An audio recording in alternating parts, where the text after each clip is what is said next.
ಆದಿ ಶಂಕರಾಚಾರ್ಯರ ಜಯಂತ್ಯೋತ್ಸವ ಹಾಗೂ ವಿಶ್ವ ತತ್ವಜ್ಞಾನಿಗಳ ದಿವಸದ ಕಾರ್ಯಕ್ರಮವನ್ನು ಚನ್ನರಾಯಪಟ್ಟಣದ ಮಿನಿ ವಿಧಾನಸೌಧದಲ್ಲಿ ತಾಲೂಕು ಆಡಳಿತದಿಂದ ಆಯೋಜಿಸಿದ್ದು, ಶಂಕರಾಚಾರ್ಯರ ಭಾವಚಿತ್ರಕ್ಕೆ ಪುಷ್ಪಾರ್ಚನೆ ನೆರವೇರಿಸಲಾಯಿತು. ಶಾಸಕ ಬಾಲಕೃಷ್ಣ, ತಾಲೂಕು ಬ್ರಾಹ್ಮಣ ಸಂಘದ ಅಧ್ಯಕ್ಷ ಸುಬ್ರಹ್ಮಣ್ಯ, ಟಿಎಪಿಸಿ ಎಂಎಸ್ ಅಧ್ಯಕ್ಷ ವೆಂಕಟೇಶ್, ತಹಶೀಲ್ದಾರ್ ಶಂಕರಪ್ಪ, ಶಿರಸ್ತೆದಾರ್ ಪವನ್, ನಿವೃತ್ತ ಉಪನ್ಯಾಸಕ ಚಿದಂಬರಂ, ಪುರಸಭೆ ಮಾಜಿ ಅಧ್ಯಕ್ಷೆ ಬನಶಂಕರಿ, ವಿಪ್ರ ಮಹಿಳಾ ಸಂಘದ ಪದಾಧಿಕಾರಿಗಳು, ತಾಲೂಕು ಬ್ರಾಹ್ಮಣ ಸಂಘದ ಪದಾಧಿಕಾರಿಗಳು ಹಾಗೂ ಇತರರು ಉಪಸ್ಥಿತರಿದ್ದರು.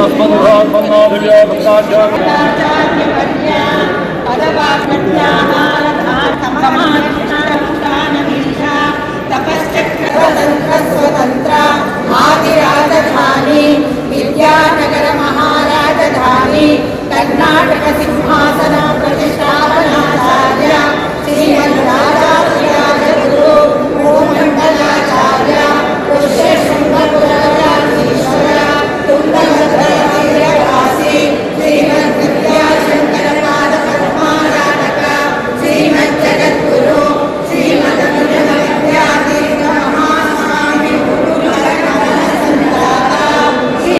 ಅವರ ಗುರುಗಳಾಗಿರ್ತಕ್ಕಂತಹ ಶ್ರೀಯುತ ಗುರು ಗೋವಿಂದ ಭಗವತ್ಪಾದ, ಎರಡನೇದಾಗಿ ಓಂಕಾರ ಮೂರ್ತಿಗಳು, ಅವು ಎರಡನೇ ಗುರು.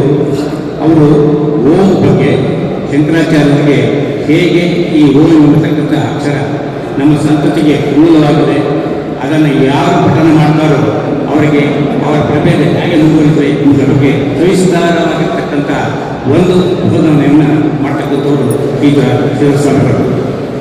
ಕೇವಲ ಈ ಗುರು ಗೋವಿಂದ ಭಗವತ್ಪಾದ ಸಮ್ಮುಖದಲ್ಲಿ ಕೇವಲ 8 ವರ್ಷಕ್ಕೆ ಎಲ್ಲ ವೇದಾಧ್ಯಯನಗಳನ್ನು ಮುಗಿಸಿ ಇವರು ಮುಂದಕ್ಕೆ ಹೋಗ್ತಾರೆ. ಹೋದಾಗ ಸಾಮಾನ್ಯವಾಗಿ ಭಾರತದಲ್ಲಿ 3 ಬಾರಿ ಇಡೀ ಭಾರತವನ್ನು ಸುತ್ತಿದಾಗ ಅವರಿಗೆ ಈ ಸನಾತನ ಧರ್ಮ ಯಾವ ರೀತಿ ಉಂಟಾಗ್ತದೆ ಅಂತ ಅರಿವು ಬರ್ತದೆ. ಅದರಲ್ಲಿ ನಮ್ಮ ಸನಾತನ ಧರ್ಮದಲ್ಲಿ ಮುಖ್ಯವಾಗಿರ್ತಕ್ಕಂಥ 6 ಧರ್ಮಗಳು ಯಾವ ಪೈಕಿ ಅಂತಂದರೆ ಶೈವ ಧರ್ಮ, ವೈಷ್ಣವ ಧರ್ಮ ಮತ್ತು ಈ ಸೌಧರ್ಮ.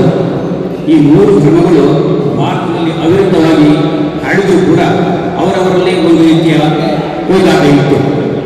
ಜೊತೆಗೆ ಶಾಕ್ತ ಧರ್ಮ, ಗಣಪತಿ ಧರ್ಮ ಮತ್ತು ಸ್ಕಂದ ಧರ್ಮ. ಈ ಶಾಕ್ತ ಧರ್ಮ ಬಂಗಾಳದಿಂದ ಬಂಗಾಳ ಮತ್ತು ಫೋಟೋಗೆ ಪುಷ್ಪಾರ್ಚನೆ ಮಾಡೋದ್ರ ಮೂಲಕ ನಾವೆಲ್ಲರೂ ಕೂಡ ಭಾಗಿಗಳಾಗಿದ್ದೇವೆ.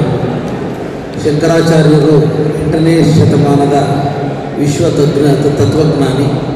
ಅವ್ರ ಬಗ್ಗೆ ಈಗಾಗಲೇ ಚಿತ್ತರಂಬರವರು ಹೇಳಿದ್ದಾರೆ. ಯಾಕೆಂದರೆ ಇಡೀ ಪ್ರಪಂಚದಲ್ಲಿ ಧಾರ್ಮಿಕ ಭಾವನೆಯನ್ನು ಒಂದುಗೂಡಿಸುವಂಥ ಒಂದು ಪ್ರಾಮಾಣಿಕವಾದಂಥ ಪ್ರಯತ್ನ ಮಾಡಿದಂಥ ಮಹಾತ್ಮರು ಶಂಕರಾಚಾರ್ಯರು ಅಂತಕ್ಕಂಥ ಮಾತನ್ನು ಈ ಸಂದರ್ಭದಲ್ಲಿ ಸಾರೋದ್ರ ಮೂಲಕ ಈ ಧರ್ಮವನ್ನು ಉಳಿಸುವಂಥ ನಿಟ್ಟಿನಲ್ಲಿ ಧಾರ್ಮಿಕ ಸದ್ಭಾವನೆಗಳನ್ನು ಜನರಿಗೆ ಹರಡತಕ್ಕಂಥ ಒಂದು ವಿಚಾರದಲ್ಲಿ ಸರ್ವರು ಕೂಡ ಒಂದು ಒಳ್ಳೆಯ ಮನಸ್ಸನ್ನು ಇಟ್ಕೊಂಡು ಜೀವನದಲ್ಲಿ ಮುನ್ನಡೆಯುವಂತಕ್ಕಂಥದ್ದಕ್ಕೆ ಶಕ್ತಿ ತುಂಬುವಂಥವರು ಶ್ರೀಯುತ ಶಂಕರಾಚಾರ್ಯರು ಇರ್ತಕ್ಕಂಥ ಮಾತನ್ನು ಕೂಡ ಈ ಸಂದರ್ಭದಲ್ಲಿ ಹೇಳಬೇಕಾಗ್ತದೆ.